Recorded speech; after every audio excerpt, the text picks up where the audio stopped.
ওই রাফি, দেখ কলেজের মেন গেট দিয়ে একটা পাগল আসছে, মাথায় বড় বড় চুল, ইস গায়ে কি ময়লা শার্ট, দেখলে বমি আসছে। আচ্ছা, কোথা থেকে আসে এইসব কলেজে? কলেজের গেটে নিলয় আসছে, তাকে দেখে সবাই পাগলা বলে ডাকছে। পাগল কেনই বা বলবে না, সে যে স্টাইলে কলেজে এসেছে, পাগল বলাটা স্বাভাবিক। আরে ভাই, এভাবে বলছেন কেন? আমি এই কলেজে ভর্তি হয়েছি। তো কি হয়েছে? ভর্তি হয়েছিস বলে তুই বাংলাদেশের নামকরা ঢাকা বিশ্ববিদ্যালয়ে ভর্তি হয়েছিস, তাও আবার এই পাগল হয়ে? বলি মাথা ঠিক আছে তো তোর? তুই তাড়াতাড়ি গিয়ে ডাক্তার দেখা, এখানে বেশিক্ষণ থাকিস না, কলেজের মাঠ গন্ধ হয়ে যাবে। দেখুন ভাই, আমি আমার যোগ্যতায় এখানে এসেছি। আমি গরিব, বাবা মা নেই, তাই ভালো পোশাক পরতে পারি না, রাস্তার পাশে ঘুমাই। কোনো রকম দিন যায়, রাত আসে, দিনে কাজ করি, রাতে চাঁদের আলোতে পড়াশোনা করি। সৃষ্টিকর্তার দোয়ায় এই পর্যন্ত এসেছি। তোর দেওয়া বুঝি হয়তো এই পর্যন্তই শেষ। এই তোরা কেউ কোথায় আছিস? সালারে পিটা তো। এরপর সবাই এসে নিলয়কে মারতে থাকে। একজন স্যার সেটা দেখে এগিয়ে আসে, নিলয়কে চিনতে পেরে সবাইকে সরে যেতে বলে। এই তোমরা এভাবে ছেলেটাকে মারছো কেন এত? কলেজে নতুন ভর্তি হয়েছি, আজ প্রথম কলেজে আসছি স্যার। এই পাগল কিভাবে আমাদের কলেজে পড়তে পারে? এটা কোনোভাবেই সম্ভব না, তাকে বের করে দেওয়া হোক। সবার মুখে একই কথা, এই ক্ষেত পাগলটাকে বের করে দিতে হবে। তোমরা এখানে পড়াশোনা করতে এসেছো নাকি সবার টাকা গরম দেখাতে এসেছো? যাও সবাই ক্লাসে যাও। কথাটা বলেই স্যার চলে যায় অফিস রুমে। নিলয় চলে আসে স্যারের পিছু পিছু অফিস রুমে। ভিতরে ঢুকতেই স্যার নিলয়ের পায়ে পড়ে আর তার কাছে ক্ষমা চায়। বস, আমাকে মাফ করে দেন, আমি আপনার সামনে যেতে দেরি করে ফেলেছি, এজন্য ওরা মারার সুযোগ পেয়েছে। প্লিজ আমাকে মাফ করে দিয়েন না স্যার। সমস্যা নেই, আমিও চেয়েছিলাম সবাই যেন এমন ব্যবহারটাই করে। আর হ্যাঁ, আমার পরিচয় যদি কেউ একবার জানতে পারে, মনে রাখিস সেদিন তোর শেষ দিন। আপনারা কি ভাবছেন নিলয় কে আর স্যার কেন এভাবে কথা বলছে? গল্পের সাথে থাকুন, সবকিছুই বুঝতে পারবেন। স্যারের সাথে কথা শেষে নিলয় ক্লাসে আসে, পিছু পিছু স্যারও আসে। এটা দেখে সমস্ত ছাত্রছাত্রী দাঁড়িয়ে যায়। তোমরা সবাই বসো। এই যে ছেলেটাকে দেখছো, ওর নাম নিলয়, আর সে আজ থেকে তোমাদের সাথে ক্লাস করবে। সবাই আরিয়ানের সাথে পরিচয় হয়ে নিবে। আর হ্যাঁ, কেউ কলেজে বাবার টাকা ও পাওয়ারের অপব্যবহারের চেষ্টা করবে না। যদি এই ভুল করো তাহলে টিসি দিতে বাধ্য থাকবো আমি। এই বলে স্যার ক্লাস থেকে বের হয়ে চলে আসে। এদিকে স্যারের কথা শুনে রাফি সহ তার বন্ধুরা সবাই রেগে, এখন মনে হয় স্যারকে গিলে ফেলবে এমন ভাব। এমন রাগ করবেই না কেন, সে তো ঢাকা শহরের সব থেকে বড় পাওয়ারফুল ক্ষমতা এমপি ছেলে, আর আজ একটা ক্ষেত পাগল টাইপের ছেলে যেন এত কথা শুনতে হলো। কে এই ছেলে, কি তার পরিচয় জানতেই হবে। এই যে খ্যাত পাগল, তোর পরিচয় কি রে? তুই কোনো ছোটোখাটো পাগল না রে, আজকে তোর জন্য স্যার এভাবে বললো যে?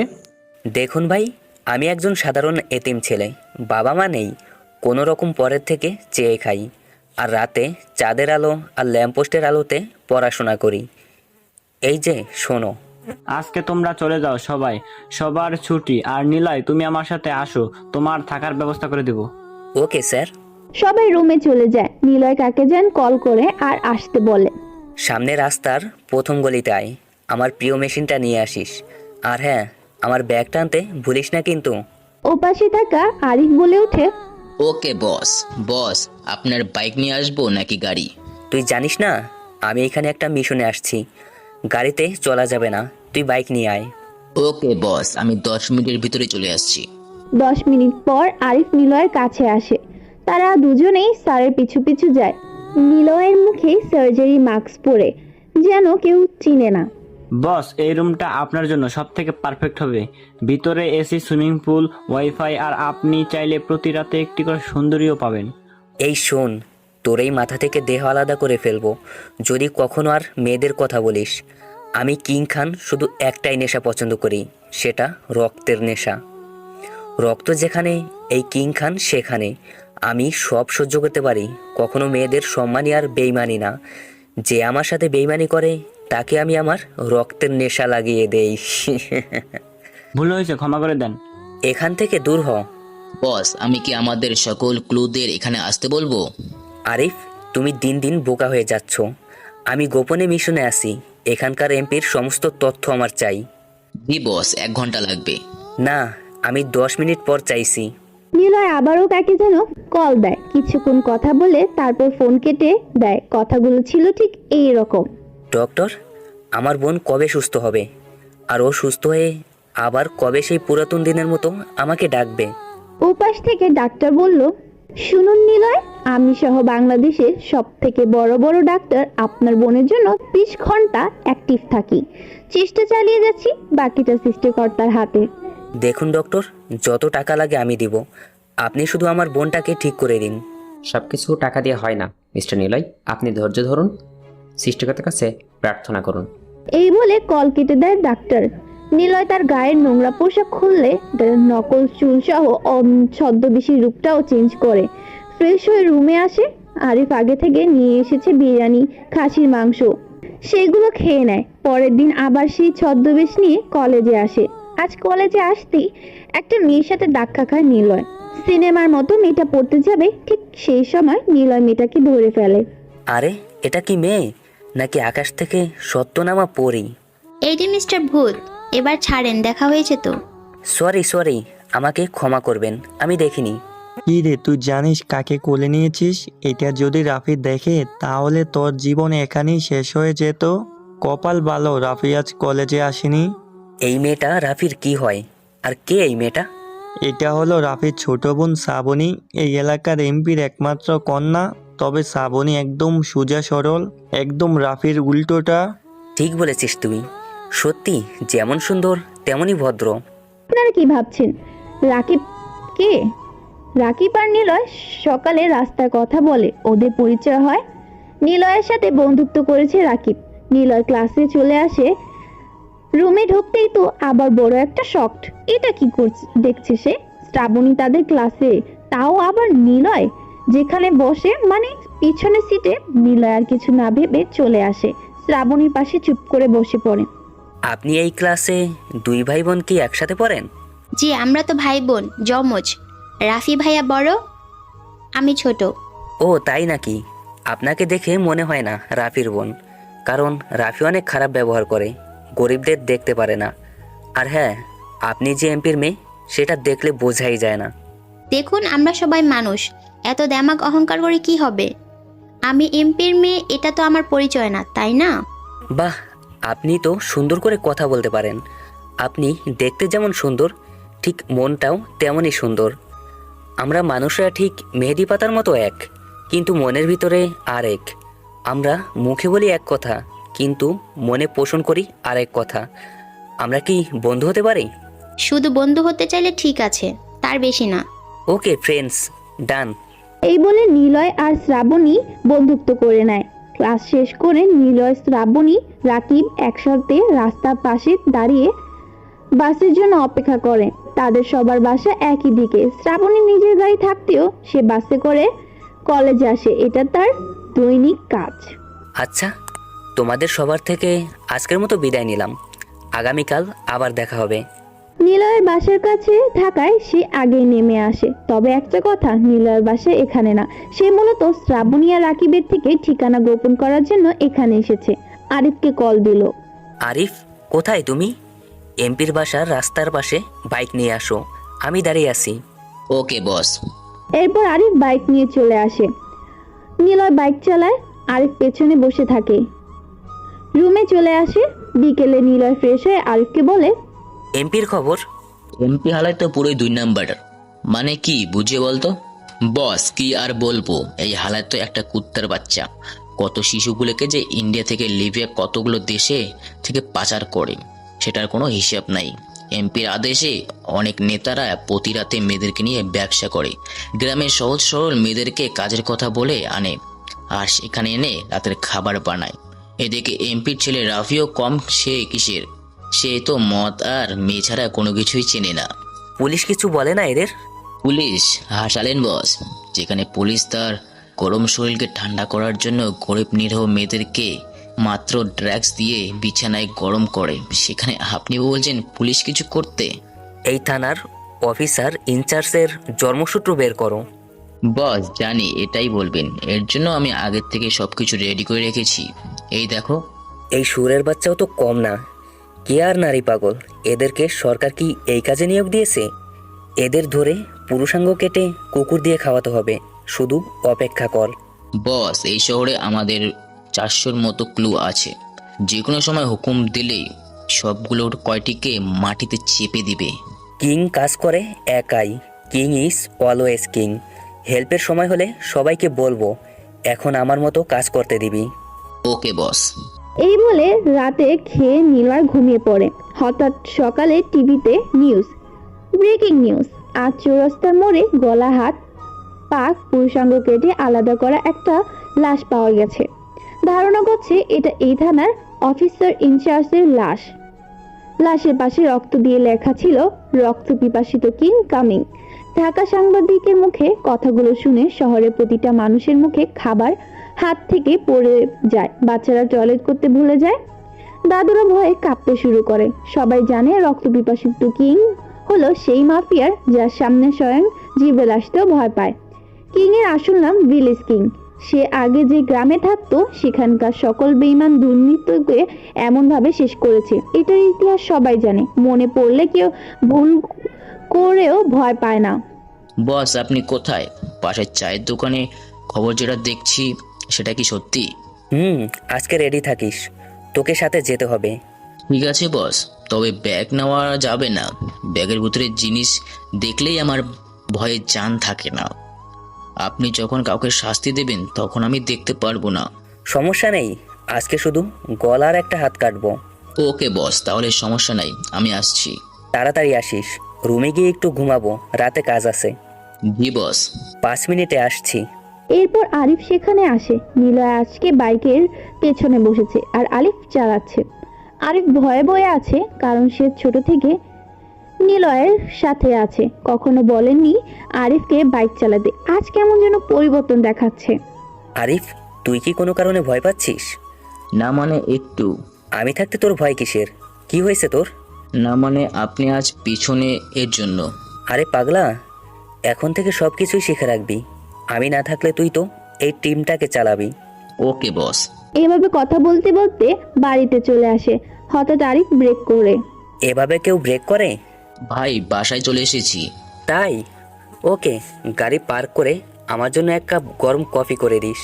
নিলয় ফ্রেশ হয়ে আসে, এসে আরিফের তৈরি কফি খেয়ে আর বলে, কিরে, এত সুন্দর করে কফি বানানো কবে শিখলি? কি যে বলেন না, প্রথম আমার হাতে কফি খাচ্ছেন, এর জন্য এমন বলছেন। ওকে, আজ থেকে দোকানের চা বন্ধ, তুই নিজের হাতে কফি বানিয়ে দিবি প্রতিদিন। ভাই আমি কতদিন দেব? একটা তো ভাবি বানাতে পারেন। পাগল হয়ে গেছিস নাকি? আমার জীবনের সাথে কোনো মেয়ের জীবন জড়ালে সে তো আমার মতো রাস্তায় মরবে। আমি জেনে শুনে এমন ভুল করতে পারবো না ভাই। তবু বলি, একা তো পৃথিবীতে বাঁচা যায়নি। তুই তো আছিস আমার জন্য, তুই তো আমার ছোট ভাই। কথাটা শুনেই আরিফ নিলয়কে জড়িয়ে ধরে, কান্না করে। আর কান্না করবেই না কেন? সেই ছোট থেকে আরিফ আজ বড় হয়ে গেছে, এতিম থেকে বড় একটা বাবার মতো ভাই পেয়েছে, রাস্তায় থেকে প্রাসাদে এনেছে, আরো কত কিছু। সবই তো নিলয়ের জন্য। ওই বোকা, এভাবে বাচ্চাদের মতো কাঁদিস কেন? একটু রেস্ট নে, রাতে এমপির ছেলেকে উঠাতে হবে। ওকে বস, আমি সময় মতো তৈরি থাকবো। তারা কথা শেষ করে মধ্যরাতে চলে যায় এমপির বাসায়। সেখানে গিয়েই তো নিলয় সাহেব পড়েছে বিপাকে। নিলয় শ্রাবণীর মুখে তার ঠোঁট ডুবিয়ে দেয়, তাকে চুপ করানোর জন্য। ঘটনার আকস্মিকতা শ্রাবণী নিস্তেজ হয়ে যায়, মুখ থেকে আর কোনো কথা বের হয় না। নিলয়ও নিজে ভুল বুঝতে পেরে ঠোঁট সরিয়ে হাত দিয়ে মুখ চেপে ধরে আর বলে, আপনি এত সুন্দর, এত মায়াবী, আমার রাতের ঘুম কেড়ে নিয়েছেন। অনেক সাহস করে আপনার রুমে এসেছি, প্লিজ আর চিল্লাচিল্লি করবেন না। কিছু বলবেন বলেন, আমি আসি তো। আর একটু হলেই তো জীবন শেষ আমার। আপনি কি পাগল? আর একটু হলেই তো আমি বিদায় জানাতাম পৃথিবীর বুক থেকে। দম বন্ধ হয়ে গিয়েছিল আমার। সরি। রাখেন আপনার সরি, আপনার সরির গুষ্টি গিলাই। আগে বলুন আমার রুমে কিভাবে আর কেন এসেছেন? ওই যে বললাম না, ঘুম আসছে না আপনাকে দেখার জন্য, আর রুমে ঢুকেছি দেওয়াল টপকে। বাদর নাকি দেয়াল টপকে এসেছেন? আমি বাদর না, আপনার প্রেমিক পুরুষ। আর একটা ফাও কথা বললেই চিল্লানি দিব, তখন বুঝবেন প্রেমিক কাকে বলে। ভালোই ভালোই বলছি, এখান থেকে চলে যান। এভাবে বলছো কেন? তোমার ঠোঁটে সত্যি অনেক মধু গো, আর একটু দিবে? জুতা দেখেছিস? জুতাতে অনেক মধু থাকে, একটু দিব? তোমার চিকন কোমর, আহ কি যে নরম শরীর, একবার পাইলে ছাড়ার মতো নয়। ওহে মধুয়ালি হবে কি আমার, দাঁড়া তোকে আমি। কথাটা বলার সাথে সাথে নিলয় জানালা ভেবে নিচে চলে আসে। এদিকে আরিফ বেচারা মশার কামড় খেয়ে শেষ। বস ওই শালা এমপির বেটা কই? চুপ, একটুর জন্য বেঁচে গেছি। তুই যে রুমের কথা বলেছিলি ওটা তো এমপির মেয়ে। নে, শ্রাবণীর রুম, ভাগ্য ভালো ও চিল্লায় নাই। ভাই কিছু করেন নাই তো? শ্রাবণী আবার কে? আমি কিছু করিনি, চিল্লানো থামার জন্য শুধু ওর ঠোঁটে মানে একটু কিস। বুঝছি ভাই, প্রেমে পড়ে গেছেন। তুইও না তুই। আচ্ছা বাদ দে, ভালো করে খোঁজ নিয়ে দেখ রাফি কোন রুমে। আগামীকাল রাতেই কাজটা সম্পূর্ণ করতে হবে। ওকে বস। এই বলে আরিফ আবারও কাকে যেন কল দেয়। ও পাশ থেকে কিছু একটা বলে কল কেটে দেয়। তারপর আরিফ ঘুমাতে চলে যায়। ঘুম থেকে উঠে নিলয়ের জন্য কফি তৈরি করে আরিফ। সেটা দেখে অনেক খুশি। এই শোন, একটা ভালো ভদ্রমেয়ে দেখবি কালকের ভিতরে। বস বিয়ে করবেন নাকি? হারামজাদা, তোকে বিয়ে দিব এবার। আর কত সকালের ঘুম নষ্ট করে কফি বানাবি? তোকে বিয়ে দিব, তোর বউয়ের হাতের কফিও তো খেতে হবে। সেটা বলেন না আগে, আপনার গলায় রশি দেবে, তারপর আমি পড়বো, তার আগে না। বেশি কথা বলবি না, আমি কখনো বিয়ে করতে পারবো না, একাই থাকবো। আচ্ছা বস, আপনি একা থাকতে চান কেন? আপনার অতীত সম্পর্কে কিছু বলেন। অতীত বড় কষ্টের রে, অতীত নিয়ে টান দিস না। কলিজাটারে চিরা টুকরা টুকরা করে ফেল, তবুও অতীত নিয়ে আর টান দিস না ছোট। বস আপনাকে অতীত বলতেই হবে। জেদ করবি না, সময় হলেই বলবো। ওকে বস, অপেক্ষায় থাকলাম। নিলয় নাস্তা করে কলেজে চলে আসে। আসতেই অবাক, শ্রাবণী গেটের সামনে দাঁড়িয়ে আছে। তার সাথে সকল বান্ধবী, প্রত্যেকের হাতেই লাঠি। ওই শোন, এদিকে আয়। আমাকে বলছেন? তুই ছাড়া এখানে আর কোনো বলদ নাই, তো এদিকে আয় না। আমার ভয় করছে, আপনার ওই ডান পাশের মূর্তি যদি চেপে ধরে। তোর মস্করা শেষ, এত কথা না বলে কাছে আয়। শ্রাবণী বলাতে ভয়ে ভয়ে নিলয় কাছে যায়। এরপর সব বান্ধবী মিলে নিলয়কে গণধোলাই দেয়। এই তোরা থাম এবার, না হলে মরে যাবে। কি রে, আয়, কিস করবি? আমাকে কর। আমার রুমে যাবি আর বল শালা সরি। সরি, আমাকে মাফ করে দেন, আমার ভুল হয়েছে। ওকে, তুই আর কখনো আমার সামনে আসবি না, আর যদি আসিস সেদিন একদমই মেরে ফেলবো।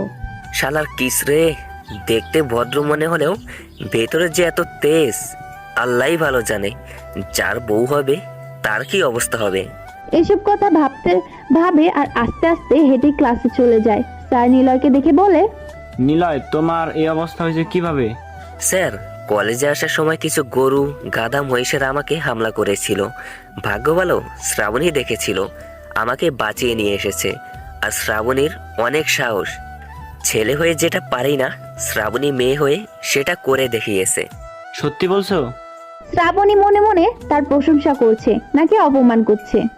স্যার, আমি আমার দায়িত্ব পালন করেছি। একটা খ্যাত ছেলেকে বাঁচাতে গিয়েছি আমি। মানুষ হিসেবে মানুষকে বাঁচিয়েছি, আমি কোনো গ্রামের খ্যাতকে হেল্প করিনি। আজ তোমার এত পরিবর্তন কেন শ্রাবণী? কোনো কথার উত্তর দেয় না, চুপ করে বসে থাকে। ক্লাস শেষ করে চলে আসে। এভাবে একে একে সব ক্লাস শেষে ছুটি হয়ে যায়। শ্রাবণী প্রথম ক্লাস থেকে নিলয়ের উপর রেগে আছে। কলেজ শেষে শ্রাবণী নিলয় ডেকে বলে, তুই নিজেকে অনেক বড় বুদ্ধিমান মনে করিস তাই না? ছি, এসব কথা বলতে নেই, আমি তো ছোট থেকেই বুদ্ধিমান, মা বলতো। দূর, তোর সাথে কথা বলাই বৃথা। এই যে মিস, দিবেন কি আরেকটা কিস? জুতা জিনিস আমার পায়ে আছে, 35 টাকা দাম। পছন্দ হলে বলতে পারো, উপহার দিব। কথাটা বলতে দেরি নিলয়কে দৌড়ানি দিতে মোটেও দেরি হয়নি। নিলয় কম কিসে, সে তো ছোট থেকেই দৌড়ে প্রথম হতো। স্কুল জীবনে আজও সে আগের দিনগুলো ভোলেনি। দাঁড়া শালা, পালাচ্ছিস কেন? বেঁচে থাকলে কাল দেখা হবে। নিলয় দৌড়ানোর সময় একটা ধাক্কা খায়, সাথে সাথে পড়ে যায়। কোন গাছের সাথে ধাক্কা লাগলো দেখতে চেষ্টা করে। একটা মেয়ে দেখতে পায়। মেয়েটা দেখতে অনেক সুন্দর, শ্যামলা রঙে, উচ্চ, লম্বা, ঠিকঠাক। সরি, আমি খেয়াল করিনি, পিছনে পাগলা কুত্তা ধাওয়া করেছে, এজন্য পালাচ্ছি। এই ভাবতে ভাবতে বসা থেকে উঠে বাড়ির দিকে রওনা দেয় নিলয়। তোর জন্য মেয়ে পছন্দ করেছি, ওই মেয়েকে তোর বিয়ে করতে হবে, তো পান দিতে হবে না। কাল থেকে তুই আমার ওই কলেজে ভর্তি হবি, তবে হ্যাঁ, ছদ্মবেশ ধরতে ভুলবি না। তুইও যাবি একদম নর্মাল গ্রামের ছেলে আরিফ হয়ে। ওকে বস। পরের দিন সকালে আরিফ কলেজে যায়। রাতেই স্যারের সাথে নিলয় কথা বলে আরিফের অ্যাডমিন করিয়ে নিয়েছে পরের দিন সকালে। জুনিয়র হয়েও এত সাহস তোর? আমার ছেলেদের কেন মেরেছিস? আজকের পর এই কলেজ আমার, এটা বলেছি তো। ও বলেছিল এটা আমার ভাইয়ের চল। সিদ্ধান্ত নেবে এ কথা বলেও আমাকে নিয়ে এসেছে এই পাগল আমার সামনে, আমার কলেজে, আমার মাঠে দাঁড়িয়ে আমাকে ওয়ার্নিং দিচ্ছিস? এই তুই এত বড় খেলোয়াড়, হ্যাঁ? এত ঘুরে কি দেখিস? চোখ নিচে করেই বলে। জুনিয়র ভাই আরিফকে মারতে আসে। আরিফ সামনে আসতেই পেটের নিচে একটা লাথি দেয়, আর একটা ছেলে দৌড়ে আসতেই নাকের উপর ঘুষি মারে, সাথে সাথে রক্ত পানির মতো গড়িয়ে পড়ে। হঠাৎ একটা ছেলে পেছন থেকে ছুরি মারতে যায়, আর তখনই নীলয় ছেলেটার পিঠ বরাবর লাথি বসায়। ছেলেটা 10 হাত দূরে গিয়ে পড়ে। আরিফ নিলয় দুজনেই ওদের সাথে ফাইট করে, তারপর ওদের হাত মুড়ু করে বলে, আজ থেকে কলেজ আমার, আমি যা বলবো তাই মেনে চলবি। কি রে, এসেই ঝামেলা করলি? দূর বস, বাদ দেন। এখানে আমি তোর বড় ভাই, আর বস বলে ডাকবি না। ওকে ভাই, মেয়েটা কই? তোর দেখি দেরি সহ্য হচ্ছে না। কি যে বলেন না, যার জন্য আসা তাকেই যদি না পাই। দেখ ওইদিকে তোর হবু বউ আসছে। মাশাআল্লাহ, অনেক সুন্দর। আপনার পছন্দ আছে বলতে হবে। আরিফ চলে যায় তার ক্লাসে, নিলয় চলে যায় ক্লাসে। আজ নিলয় একবারও তাকায়নি শ্রাবণীর দিকে। শ্রাবণী কেমন যেন বিরক্ত লাগছে, কি জন্য সেটা সে বুঝতে পারছে না। তবে হয়তো নিলয় এমন অমনোযোগীর কারণে। আমার কি হয়েছে? কিছুই ভালো লাগছে না কেন? আর ওই নিলয়ের বাচ্চাটাও কেন যে এদিকে তাকাচ্ছে না? ওর সাথে ঝগড়া না করলে আমার মন ভালো হবে না। এদিকে নিলয় সমস্ত ক্লাস অন্য বন্ধুদের সাথে কথা বলে পার করেছে, শ্রাবণীর দিকে ভুলেও তাকায়নি। কলেজের ছুটির পর শ্রাবণী গেটের সামনে দাঁড়িয়ে অপেক্ষা করে নিলয়ের জন্য। নিলয় আসতেই কলেজের জামার কলার ধরে বলে, এই কুত্তা, তোর এত দেমাগ কিসের? আজ একবারও আমার দিকে তাকালি না কেন? যা বাবা, তাকালেও দোষ, না তাকালেও দোষ, ভালো বললেও দোষ, খারাপ বললেও দোষ। আচ্ছা, আপনারা বড় লোকদের সমস্যা কি বলুন তো?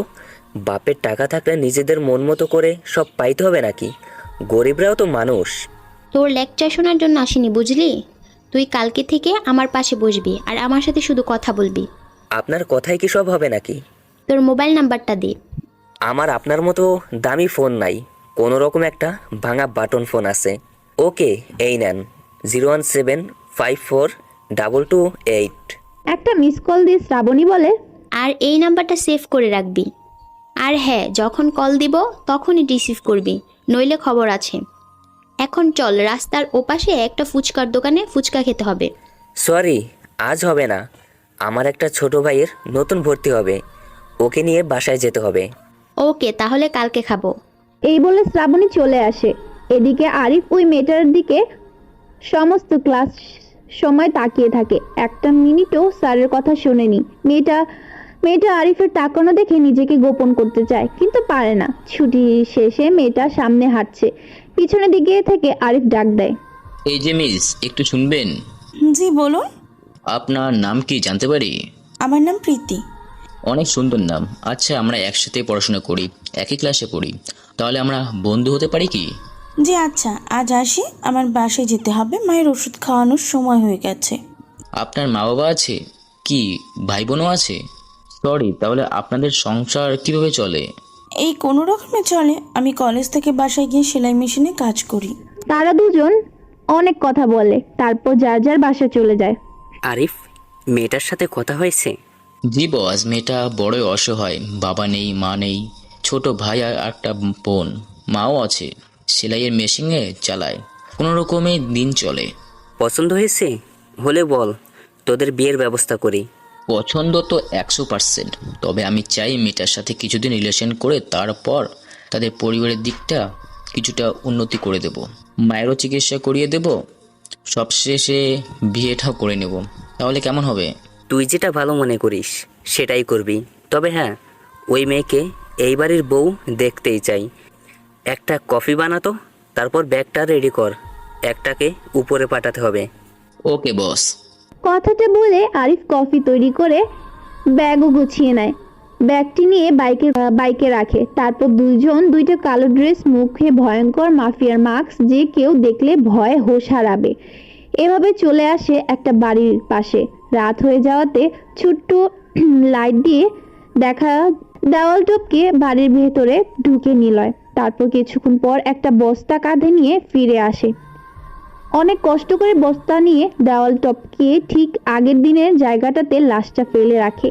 পরের দিন সকালে আজ আবার সেই একই ঘটনা। এই শহরের সবচেয়ে বড় রাজনৈতিক নেতা আব্দুল খান সাহেবের টুকরো করা দেহ চৌরাস্তায় পাওয়া গেছে। তবে আতঙ্কের বিষয় এটা, পূর্বের লাশের মতো লাশের পাশে লেখা ছিল রক্ত পিপাসিত king coming, Dhaka clear number 2 waiting for number 3। পুলিশের ধারণা এই ভিলেজ কিং শহরের দুর্নীতির মানুষগুলোকে শেষ করে সুস্থ পরিবেশ দেবে। তবে আইন নিজের হাতে তুলে নেওয়া ঠিক নাকি ভুল সেটা আপনারা আমার চ্যানেল কমেন্ট করে জানাবেন। ভাই, এই সাংবাদিক তো আসলেই একটা জিনিস, আমাদের কাজগুলো কত সুন্দর করে দিচ্ছে। Waiting for new dress bro. Okay boss. আজ কলেজে এসেছে আরিফ। প্রীতি কলেজের মাঠে একটা নিম গাছের নিচে বসে গল্প করছে। আরিফ প্রীতিকে বলে, প্রীতি, একটা কথা বলবো, রাখবে? বলো। কথা রাখতে চেষ্টা করব তোমার। মাকে হাসপাতালে নিয়ে চিকিৎসা করতে চাই, আর তোমার ভাই আর বোনদের স্কুলে ভর্তি করে দিতে চাই। দয়া দেখাচ্ছ? গরিব মানুষ তাই বলে কারো কাছে এভাবে ছোট হয়ে বাঁচতে চায় না। আরে এভাবে বলছো কেন? আমার তো মা নেই, তোমার মাকে আমার মা মনে করে চিকিৎসা করব, অন্য কোনো কিছু না। তবুও কোনো কিন্তু না, আগামী সপ্তাহে হসপিটালে ভর্তি করতে হবে। তুমি সব কিছু রেডি করে রাখো, আর কালকে তোমার ভাইকে নিয়ে স্কুলে ভর্তি করে দেব। তোমার অনেক টাকা খরচ হবে। সমস্যা নেই। আচ্ছা, তোমার মোবাইল নাম্বারটা দাও তো। আমার তো মোবাইল নেই। বলো কি, এই যুগেও এমন মেয়ে কোথায় পাওয়া যায়? প্রতিদিন ভাত খাইতেই কষ্ট হয়, আর মোবাইল কিনবো কিভাবে? এইভাবে অনেক দুঃখ সুখের কথা বলে তারা। অন্যদিকে নিলয়ের সাথে শ্রাবণী ফুচকা চটপটি খাচ্ছে। শ্রাবণী ভাবে নিলয় সত্যিই অনেক গরিব, এর জন্য খাবারের বিলের সময় শ্রাবণী দেয়। কলেজ শেষে সবার বাসা চলে আসে। রাতে শ্রাবণী নিলয়কে কল দেয়। কেমন আছো? মিস্টার নিলয়, কে বলছেন? ওই হারামজাদা, আমি শ্রাবণী। তুই আমার নাম্বারটা সেভ করিস নাই? না মানে ফোনের ডিসপ্লে ভেঙে গেছে, ঠিক করতে পারিনি, এই জন্য নাম্বার দেখি না। একটা কথা বলবো? বলো। তোমার সাথে রিলেশন করতে চাই। দেখো, আমি ছেলে হিসেবে খুবই খারাপ, হালকা চরিত্রহীন বলতে পারো, তাই আমার পিছু পিছু ঘুরবে না, আমার প্রেমে পড়বে না। আমার কিন্তু তোমার কথা বিশ্বাসই হচ্ছে না, একদমই না। আরে কি মহা ঝামেলা। কথাটা বলেই নিলয় কল কেটে দেয়। আরিফ, ওই আরিফ, কই রে? এই তো ভাই। চল তো, আজকে আর একটু কাজ করে আসি। আজ আরেকটা কুত্তার বাচ্চাকে এই দুনিয়া থেকে বিদায় দিব। কে ভাই? কলেজের সভাপতি। শুনেছি কলেজের গরিব মেয়েদের ভর্তি করতে যে টাকা লাগে সেটা দিতে না পারলে সভাপতি দেয়, কিন্তু গোপনে খবর পেয়েছি ওই শালা অসহায় মেয়েদের নিয়ে বিছানায় গরম করে, সাথে আবার কলেজের সমস্ত ড্রাগ সাপ্লাই মূল তার সভাপতি। তাহলে আজ থেকে এভাবে চিৎকার করে ওঠে। তবে দুঃখের বিষয়, পাশে কিছু কুত্তা ছাড়া একটা পাখিও নেই। সে বুঝতে পারে মৃত্যু একমাত্র মুক্তি পথ, কেউ আর তাকে বাঁচাতে পারবে না। আচ্ছা মিস শ্রাবণী, কালকে আমাকে এভাবে বলেছেন কেন? দেখো নিলয়, আমি তোমাকে ভালোবাসি, আর এটাই সত্য, তোমাকে ছাড়া আমি বাঁচব না। এদেশে কি ছেলের অভাব পড়েছে? আমাকে কেন পছন্দ করলে? আমি কখনো তোমার ডাকে সাড়া দিতে পারবো না। আমার অতীত আমাকে বাধা দেয়, অতীত মনে পড়লে অনেক কষ্ট লাগে। আমাকে কি বলতে পারবে সেই অতীত? আমিও জানতে চাই, কি এমন কারণ যে আমাকে তুমি দূরে ঠেলে দিতে চাচ্ছ? চলো আমরা ওইখানে একটু বসি। আচ্ছা চলো তাহলে। এই বলে নিলয় ও শ্রাবণী চলে আসে একটা গাছের নিচে। গাছটা চারপাশে সুন্দর করে বসার জন্য ইট দিয়ে তৈরি করা বেঞ্চ করা। কিছুটা দূরে একটা ফুচকার দোকান দেখা যায়। শ্রাবণী বায়না ধরে এসে ফুচকা খাবে, তাই নিলয় চলে আসে ফুচকা আনতে। এদিকে দেখ, কি জিনিস একটা। এই শোন, মুখ সামলে কথা বল, না হলে হাত পায়ের জায়গাতে আর পা হাতের জায়গাতে। কি বললি? তুই আমাকে ভয় দেখাচ্ছিস? তুই একটা মেয়ে, আর দেখ আমরা কতগুলো ছেলে। কুকুর দল বেঁধে আসে আর সিংহ সবসময় শিকার করে। শালির দম আছে দেখছি। নিলয়, নিলয়। কাকে ডাকছিস? তোর হিরো নাকি? আমি তো গল্পের নায়িকা, তাহলে নায়িকাকে বাঁচাতে নায়ককে তো লাগবেই। ডাক তোর হিরোকে, আজ ওকে মিষ্টি বানিয়ে খাবো। হালুয়া বানাও নিলয়। ওহ নিলয় বাবা, নিলয় কই তুমি? আসো তোমার নায়িকাকে ডাকি। কথাটা বলতে দেরি শ্রাবণীর পেছন থেকে একটা ছেলের সামনে এসে পড়ে। দেরি হলো না, নিলয় সিনেমা নায়কদের মতো শার্টের কলারটা একটু উল্টিয়ে হালকা ঝাড়া স্টাইল করে দেখে, মনে হয় পুরোই আগুন। 2-3টে ছেলে আবার এগিয়ে আসে, এদেরকেও বেশ হিরো স্টাইলে ধোলাই করে। একটার উঠে দাঁড়ানোর শক্তি নেই, সবগুলো জায়গাতে শুয়ে থাকে। যদি আমার সাথে বদমাশি করতিস তাহলে মাফ করে দিতাম, কিন্তু মেয়ে মানুষের সাথে খারাপ ব্যবহার, এটা মানতে নারাজ আমি। কথাটা বলে শেষ করার সাথে সাথে আরেকটা ছেলেকে মাটির দিকে ছুঁড়ে মারে আর বলে, একটু চিরকাল লেভেল। হ্যাঁ, তোকে তো এবার ভিলেনের পাওয়ার দেখাতে হবে। কথাটা বলতে দেরি, কিন্তু ওরা বুকের মাঝখানে লাঠি মারতে দেরি করেনি। পিছন থেকে একটা ছেলে নিলয়কে মারতে আসে। নিলয় সেই ছেলেটার নাক বরাবর ঘুষি মারে, সাথে সাথে রক্ত বের হয়, মাটিতে লুটিয়ে পড়ে। এভাবে অনেক সময় মারামারি করে। এক সময় ছেলেগুলো লিডার বলে, প্লিজ ভাই আমাকে মাফ করে দেন, বুঝতে পেরেছি সবসময় হিরোদের জয় হয়। কথাটা বলেই সব ছেলে একসাথে দৌড়ে পালায়। বাহ, তুমি তো সেই মায়ের পারো দেখছি। কিভাবে শিখলে, আমাকে একটু শেখাবে? কি, তুমি শিখে কি করবে? আর হ্যাঁ, এই অল্প কিছু মার শিখেছি নিজেকে রক্ষা করার জন্য। এভাবে গরু পিটানি দিয়ে বলছো অল্প? বাবা গো, না জানি আরো কত প্রকার মার আছে। আচ্ছা, তুমি এবার বলো তোমার কথা। কালকে বললে হয় না বুঝি? আজকে হাতে অনেক সময় আছে, তুমি এখানে বসো আর বলো। নিলয়ের অতীতের কথা মনে পড়ে। কতই না সুন্দর ছিল সেই দিনগুলো। মা সকালে ডেকে তুলতো ঘুম থেকে, বাবা 2 টাকার একটা পাখিওয়ালা নোট রেখে দিত বালিশের কাছে। ঘুম ভাঙতেই সে কি খুশি আমার। বাবা ছিল একজন সরকারি চাকরিজীবী। আমাদের সংসারে কোনো অশান্তি ছিল না। আমার ছোট্ট একটা বোনও আছে। মা বাড়িতে কাজ করত। আমার বাবা গ্রাম থেকে শহরে বদলে হয় সরকারি চাকরিজীবী বলে। কথাটা আমার উচ্চতর পদে, বাবাকে এলাকা সহ অফিসের সবাই অনেক সম্মান করত। আমার বাবা ছিলেন একজন সৎ অফিসার, কখনো টাকার জন্য নিজের মানুষত্ব হারায়নি। কথাটা বলার সময় নিলয়ের চোখের পানি মুছে তারপর আবার বলতে শুরু করে, আমি তখন ঢাকা শহরে নতুন এসেছিলাম, বাবার বদলি হয়ে। ছোট্ট বোনটা কথা বলা শিখেই গেছে। ও আমাকে ছাড়া কিছুই বোঝে না, সারাদিন ভাইয়া ভাইয়া বলে ডাকে। ওই নিলয়, তোর বোনটা কোথায়? দেখ তো। জি মা, এই দেখো, আমার পাগড়ি বোনটা আমার পাশে ঘুমিয়ে আছে। তোর বোনটা একদম তোর মতো, ঘুম ছাড়া কিছুই বোঝে না। মা, ও তো অনেক ছোট, তাই না? আমার পাগড়িটা যখন বড় হবে তখন দেখবা সবার আগে ও ঘুম থেকে উঠবে। যা, তোরে আর গুন গাইতে হবে না, ফ্রেশ হয়ে আয়, তোর নাস্তা দিচ্ছি। কই গো আমার নবাব পুত্র, একটু দর্শন দিয়ে মনটা ভরিয়ে যাও, সাথে আমার মাকেও নিয়ে আসো আব্বু। রিয়াদ ঘুমাচ্ছে, এখন ডাকলে কান্না করবে, থাক না। আব্বু, তুমি কি ভুলে গেছো? নভেম্বর মাস থেকে পরীক্ষা। হ্যাঁ, মনে ছিল না। বাপ বেটা এভাবে গল্প না করে বলি খাবারগুলো খাও তো। বাবু মায়ের কথা শুনে তারা দুজনে খাবার খায়। খাবার শেষে বাবা অফিসে আর নিলয় স্কুলে চলে আসে। স্কুলে সকল মেয়ের ক্রাশ নিলয়। ক্রাশ হবেই না কেন, দেখতে যেমন সুন্দর, ঠিক বাংলাদেশি সেনাবাহিনীতে যোগ দেবে বলে জিম করে বডিও সেই বানিয়েছে, একদম সিনেমার হিরোর মতো। সাথে পড়াশোনাও ক্লাসে প্রথম শেষ। নিলয় ক্লাস শেষে মাঠের এক কোণে দাঁড়িয়ে কি যেন দেখছিল। হঠাৎ পেছন থেকে কেউ একজন কাঁধে হাত রাখে আর বলে, কি করো এখানে একা দাঁড়িয়ে আছো? নীলা, তুই এখানে? আমি তো দেখেছিলাম সৃষ্টিকর্তার সৃষ্টি কতই না সুন্দর। নিখোঁজ তৈরি আকাশে পাখি উড়ছে, পড়ে যাওয়ার কোনো ভয় নেই। পানির নিচে মাছ, দম আটকে যাওয়ার কোনো ভয় নেই। সত্যি প্রাকৃতিক দৃশ্য অসাধারণ। তাই? আর আমি তোর কাছে কেমন? তুই তো অনেক ভালো, পড়াশোনাও ভালো, দেখতেও ভালো। তোকে আমি পছন্দ করি, ভালোবাসি তোকে। তোকে আমার আপন করে পেতে চাই, হবি কি? তুই কি পাগল নাকি? আমরা দুজন এখনো অনেক ছোট, এসব বাজে কাজ করার সময় এখনো হয়নি। কলেজ শেষ কর, তারপর এসব নিয়ে ভাববো। তুই রাজি থাকলে বল, আমি আমার আব্বুকে বলে তোকে বিয়ে করব। বিয়ের পরে না হয় পড়াশোনা করব। দেখো নীলা, এমন চিন্তা ভাবনা করলে আমার সাথে তোর কথা বলা বন্ধ হয়ে যাবে, আমাকে দেখতেও পাবি না।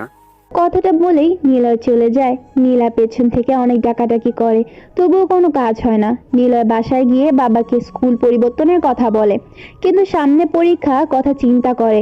বাবা রাজি হলো না। নিলয় কোনো কিছু না ভেবে নিজের মতো করে পড়াশোনা চালিয়ে যায়। আজ থেকে নিলয় জেএসসি পরীক্ষা শুরু।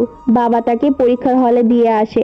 আসার সময় নিলয় পরের বিভাগে আব্বুর অফিসের কাছে থানায় আসতে না পারে, তাও অনেকটাই দূরে।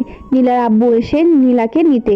নিলয়কে দাঁড়িয়ে থাকতে দেখে নীলা বলল, আরিয়ান, কি হয়েছে তোমার? আঙ্কেল, বাবা আসে নাই, এতক্ষণ তো চলে আসার কথা।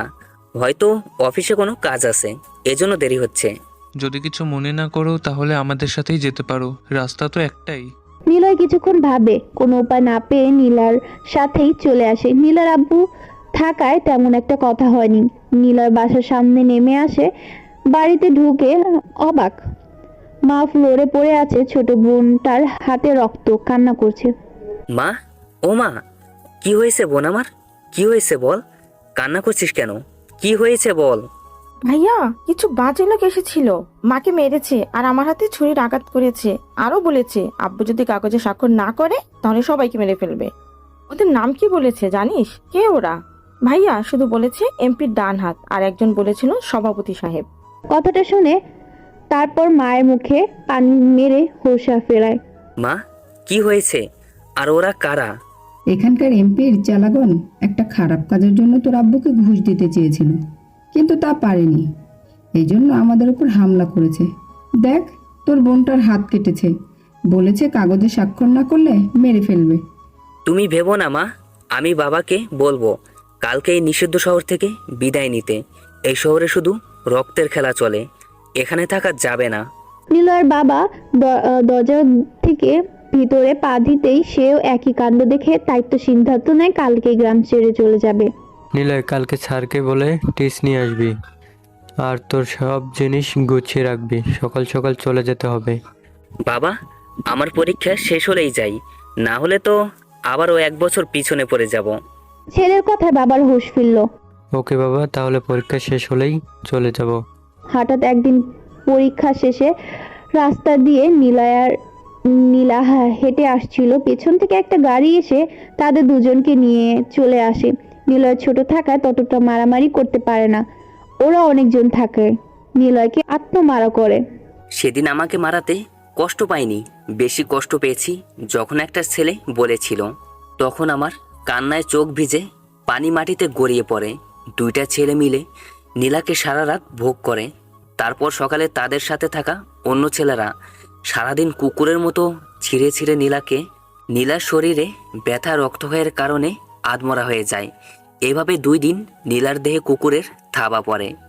আমিও অনুপায় ছিলাম, চোখ বুজেই দেখেছি। এক টুকরো কাপড় ছিল না শরীরে। আমার জন্য কি হয়েছে?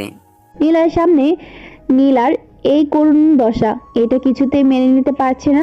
2 দিন পর বিকেলে নীলার বাসার সামনে আধমরা নিলয় আর নীলার নিথর দেহটা রেখে যায়। নিলয়ের মা দেখে মাথা নিচু করে চিল্লিয়ে ওঠে আর বেহুশ হয়ে যায়। হবু বৌমার সাথে ছেলের এই রকম অবস্থা দেখে রাস্তার কুকুরও এভাবে কামড় দেয় না, যেভাবে নীলার দেহে কামড় দিয়েছে ওরা। মানুষরূপী জানোয়ার। নিলয়ের কান্না করে। তুমি কি সেদিন ওই ছেলেগুলোকে দেখেছিলে? হ্যাঁ, দেখেছিলাম। ওরা যখন নীলার সাথে নিষ্ঠুর খেলায় মগ্ন ছিল তখন দেখেছিলাম, আর ওরা নিজেরাই বলেছিল ওদের পরিচয়। তুমি ওদের পরিচয় জানো? জানি, আর সেটার সময় হলে তোমাকে জানাবো, এখন না। আচ্ছা, তোমার বাবা মা বোনের এখন কি অবস্থা? বাবা মাকে কিছুদিন পর কার অ্যাক্সিডেন্ট করে মেরে ফেলে, কিন্তু নাম দেয় দুর্ঘটনা। কি আজব, তাই না? কত সহজে একটা পরিবারকে শেষ করে দিল। তোমার বোন কোথায়? বোন এখনো বেঁচে আছে? তবে শুধু শ্বাস চলছে, কোমাতে আছে। সৃষ্টিকর্তা যদি চান তাহলে খুব তাড়াতাড়ি সুস্থ হবেন। আমার বোনের চুরি পরা হাতটা এখন চোখের সামনে ভাসে। আমি রাতে ঘুমাতে পারি না। আমার কলিজার বোনটা আজ জীবন্ত লাশ। যেদিন জানতে পারবো এর পিছনে কার হাত, সেদিন এই কুত্তার বাচ্চার শেষ দিন হবে। আমিও তোমার সাথে থাকতে চাই। তোমার বাবা মার হবু বউ, বোনের বিচার করতে হবে তো, ওদেরকেও কঠিন শাস্তি দিতে হবে। যদি তোমার কোনো আপন কেউ হয়ে থাকে তাহলে। কুত্তা কখনো আপন হয় না, অন্য কেউ খাবার দিলে তার পিছনেই ঘুরে। আশা করি আমার জবাব পেয়েছো। সমস্যা নেই, আমি একাই সবাইকে শেষ করব। আচ্ছা, তাহলে তুমি এখানে আর এভাবে খ্যাত হয়ে কেন? আমি জানি এখানকার কলেজের স্যার সহ সভাপতি মাদকের রাজা। যদি সত্যি পরিচয় দিতাম তাহলে হয়তো এখানে দাঁড়াতে পারতাম না। তোমার বোন কোন হসপিটালে? আমি দেখতে যাব। ঢাকা মেডিকেলে আছে, কিছুদিন পর নিয়ে যাব, চলো। এখনই যাই, অনেক সময় পার হয়ে গিয়েছে, আব্বু রাগ করবে। তারপর তারা দুজনেই বাসায় চলে যায়। রাতে নিলয় আরিফ এমপির ছেলেকে তুলে নিয়ে আসে। তাকেও সভাপতির মতো বিভিন্ন আঘাত করে একটা হাত কেটে নেয়। তারপর সেখানে কাঁচা মরিচ লাগিয়ে দেয়, সাথে হালকা লবণ। আর কি করবি, ওর একটা পায়ের নখ তুলে তাতে গোলমরিচের গুঁড়ার সাথে হালকা লবণ লাগিয়ে দে, তাহলে দাঁড়িয়ে না থাকে, কাজটি শেষ করে চল, দুজনকে একসাথে বেঁধে রেখে। দুজনেই অনেক চেষ্টা করছে, তবে সব চেষ্টা বৃথা চলে যায়। এদিকে এমপির ছেলে নিখোঁজ। সারা শহর শ্রাবণী ওর ভাইকে খুঁজছে। শ্রাবণী নিলয়কে কল দেয়। নিলয় আমার ভাই নিখোঁজ, জানো তুমি এটা সম্পর্কে? কিভাবে বলবো, দেখো গিয়ে কোন মেয়ের সাথে গিয়ে নেশা করে হোস্টেলে পড়ে আছে। আমার ভাই মোটেও এমন না, কখনো মেয়েদের নিয়ে চলাফেরা করে না। তোমার ভাই কেমন আমি জানি, আমার বুঝতে হবে না, আমি এই শহরের প্রতিটা ইটও চিনি। কথাটা বলে শ্রাবণী ফোনটা কেটে দেয়।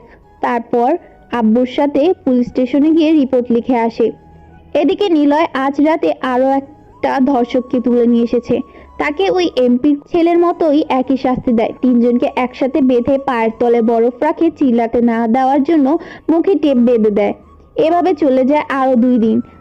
অতঃপর সব আরিফ নিলয় আরো দুজনকে তুলে নিয়ে আসে। এদেরকেও একই শাস্তি দেয়। তবে কেউ এখনো জানে না তাদের কিসের অপরাধ এভাবে মারা হচ্ছে। সবার সামনে আজ সরাসরি নিলয় দেখা করে। এতদিন মাস্ক মুখে দিয়ে আসতো, আর আজ মাস্ক বাদে এসেছে। কি রে, চিনতে পেরেছিস আমাকে? নিলয় তুই? হ্যাঁ আমি, আর তোদের জম। আমি তো বোকা ভদ্র একটা ছেলে, ছোটকাল থেকে স্বপ্ন ছিল ভালো মানুষ হব। ছোটবেলা শেষ, স্বপ্ন শেষ। এখন দুনিয়া যেভাবে চলে আমি সেভাবে চলি। আমাকে চিনতে ভুল করছিস তুই। আমি এমপির ছেলে, বাবা জানতে পারে তোকে 1 মিনিটে শেষ করে দিবে। পাগল বলে কি, একটু ধৈর্য ধর, তোর বাবাকেও দেখতে পাবি। তোর এই কাজ কিন্তু ঠিক হচ্ছে না, একদিন অনেক কাঁদিতে হবে তোর। সময় কখনো কারোর জন্য অপেক্ষা করে না, কিন্তু নিলয় যদি একবার বলে সময়ও তার গতি পাল্টে ফেলে। কথাটা বলে রাফি একটা আঙ্গুল কেটে দেয়, এমপিকে পাঠিয়ে দেয়। সাথে একটা চিরকুট, সেখানে লেখা ছিল এমপি ওরফে ডাক ডিলার, ধর্ষণকারী লিডার। আগামী 48 ঘন্টার ভিতর তোকে তোর ছেলের কাছে পৌঁছে দিব। চিরকুটটা পড়তেই এমপির মাথায় বাস। সে ভাবছে তার মৃত্যু চোখের সামনে। এমপির ডান হাত, তার ছেলে সহ সকল পার্টনার এখন বন্দি এই ছেলের কাছে। কে এই ছেলে? কি চাই আমার সাথে? বাবা এভাবে চিল্লাচ্ছ কেন? আজও ওই ছেলেটা এই চিরকুট দিয়েছে, আর সাথে 48 ঘন্টার সময়। আমি এখন কি করব? পুলিশকে ডাকো, তাহলেই তো হয়। আর তুমি তো এমপি, তাহলে এত ভয় কেন? ঠিক আছে, আমি দেখছি কি করা যায়। আচ্ছা, তোমাদের বাসায় এত পুলিশ কেন, আর এত সিকিউরিটি কেন? এর জন্যই তো তোমাকে ডাকছি। জানো নিলয়, কেউ একজন আমার ভাইকে কিডন্যাপ করেছে, আর আমার বাবাকে মারার হুমকি দিচ্ছে। 24 ঘন্টা সময় দিয়েছে, এখন কি করব বলো? তোমার বাবার কিসের ভয়? সে তো এমপি, তার হাতে অনেক ক্ষমতা, চাইলে তো সবই পারে। তারপরেও কেন জানি একটা ভয় কাজ করছে। আমি জানতে পেরেছি ভিলেজ কিং আব্বুর পিছনে লেগেছে। আমি শুনেছি ভিলেজ কিং কখনো বিনা অপরাধে কাউকে মারে না। তাহলে তোমার বাবার ভয় কিসের? সে কি অপরাধ করেছে? জানি না, আমি তো দেশের বাইরে থাকতাম। গত মাসে দেশে এসেছি। যদি কেউ অপরাধ করে তার শাস্তি পেতেই হবে, আর যদি সে অপরাধ না করে তাহলে কিছুই হবে না। তবে হ্যাঁ, ভিলেজ কিং একবার যা বলে তা করেই ছাড়ে, কোনো বাধাই আটকাতে পারে না। কথাটা বলে শেষ করার আগেই বাহিরে একটা বম হামলা হয়। সকল পুলিশ যেখানে চলে যায়। এই সুযোগে আরিফ রুমে আসে, বিদ্যুৎ লাইনের তার কেটে দেয়। নিলয় এমপির মুখে কাপড় দিয়ে পেছনে হাত বেঁধে খুব সাবধানে আরিফের হাতে তুলে দেয়। আরিফও জায়গা মতো নিয়ে আসে। গাড়িতে আসার সময় চেতনাশক ওষুধ দেওয়াতে বেহুশ হয়ে যায়। তাকেও রাফিদের মতো বাধা হয়। কে কার এত বড় সাহস এই এমপিকে বেঁধে রাখে? हम है तुम्हारा बाप। নিলয় তুই? हाँ मैं हूँ तुम्हारा मत। आज तुमको मैं। কথাটা বলা শেষ করার আগে রাফি বলে, আমার বাবাকে ছেড়ে দে, না হলে কি? এই দেখ, তোর বাবার একটা হাত কেটে নিলাম, কি করবি তুই? আরে সব কুত্তাগুলোকে গাড়িতে উঠা আর নদীর ধারে নিয়ে আয়। ওকে বস। আরিফ সবাইকে কল দেয়। এমপি সহ 10 জনকে রশি দিয়ে বেঁধে নদীর তীরে নিয়ে আসে। কিছুক্ষণ পর নিলয় আসে। এই নিলয়, তোর পরিচয় কি আর কিসের জন্য মারতে চাইছিস আমাকে? তোর মনে পড়ে 10 বছর আগে একটা পরিবারকে কিভাবে হত্যা করেছিস? তোর ছেলে একটা নিরীহ মেয়েকে কুকুরের মতো কামড়ে কামড়ে খেয়েছিল। মনে আছে কি? একজন মায়ের সামনে তার মেয়েকে ধর্ষণ করেছে। মনে পড়ে কি সেই দিনের কথা? সেদিন একটা ছোট মেয়ের হাত কেটেছিলি। কি দোষ ছিল ওই ছোট অবুঝ মেয়েটার? তার মানে তুই সেই নিলয় আর আজকের নিলয়? হ্যাঁ, আমি সেই হতভাগা নিলয় যে নিজের হবু বউকে নিজের চোখের সামনে কুত্তার খাবার হতে দেখেছি, কিছুই করতে পারিনি। আমি সেই ছেলে যে বাবা মাকে মৃত্যুর থেকে বাঁচাতে পারেনি। আমি সেই ছেলে যে কিনা ছোট বোনটার ভবিষ্যৎ করতে পারিনি। তুই কি চাস আমাদের থেকে এখন? তোদের জীবন চাই। তুই চিনিস না আমাকে? আমার একটা কলে তুই ধ্বংস হয়ে যাবি। আমি শুধু এমপি না, বাংলাদেশ, ভারত, পাকিস্তান, নেপাল, ভুটান, মালয়েশিয়া সব বিশ্বের 30টা দেশের ড্রাগস ব্যবসায়ীদের লিডার। তুই বল কত টাকা চাস তুই? টাকা টাকা টাকা, এই টাকায় সুখ পাবো? আমি পাবো না। আমি রক্ত চাই, তোদের রক্ত। আরে পাগল, তুই ভুলে যাচ্ছিস কেন? তোর বাবা মা হবু বউকে আমার আর আদেশে মারা হয়েছে। তোকেও মরতে হবে, একটাবারও ভাবা লাগবে না। আরে পাগল, তুই নিজেই তো মৃত, তাহলে মারবি কিভাবে? নিজের মৃত্যুর চোখের সামনে দেখে পাগল হয়ে গেছিস? কথাটা বলে নিলয় এমপি বাদে সবাইকে বুলেটের আঘাতে রক্তের খেলা শুরু করে। এদিকে আরিফ বুলেটের ফুটা জায়গাতে কাঁচামরিচ আর লবণ লাগাচ্ছে। এই কি করছিস এটা? ওরা তো মারা যাবে। আরিফ, এটাকেও লাগা। বলেই নিলয় এমপির পায়ে গুলি করে। আরিফ তাকেও মরিচ লাগিয়ে দেয়। এভাবে কিছুক্ষণ শাস্তি দেওয়ার পর সবার দেহ থেকে মাথাটা আলাদা করে দেয়। এদিকে এই সব দৃশ্য শ্রাবণী লাইভ দেখতে পায়। নিলয় একটা টিভি চ্যানেলকে নিয়ে এসেছিল সব ঘটনা লাইভ করার জন্য। নিলয়, তুমি নিজেই ভিলেজ কিং অফ মাফিয়া? আমি রক্ত পিশাচিত কিং। আমি এতদিন তোমার সাথে চলেও চিনতে পারিনি। মানুষ চেনা এই পৃথিবীর সব থেকে কঠিন কাজ। আমরা সব সময় চোখে যেটা দেখি সেটাই সঠিক হয় না। আচ্ছা চলো না আমরা বিয়ে করে ফেলি। তোমার বাবার ভাইয়ের খুনিকে বিয়ে করবে তুমি? আমি তাদের থেকেই শুনেছি তারা কেমন ছিল। বাবা ভাইয়ের পরিচয় দিতেও লজ্জা লাগছে। তুমি চলো, আজই বিয়ে করব। ওকে চলো পাগলি, না হলে তো আমার ভিলেজ লাভার তৈরি করা হবে না। ওই, বিয়ে তো করেই নিলাম, এখন তো বাসর রাত। আমার কিন্তু মোটেও ভয় করছে না। তাহলে আসো আজ থেকে লাভার কিং তৈরি করার যুদ্ধ করি। ওকে।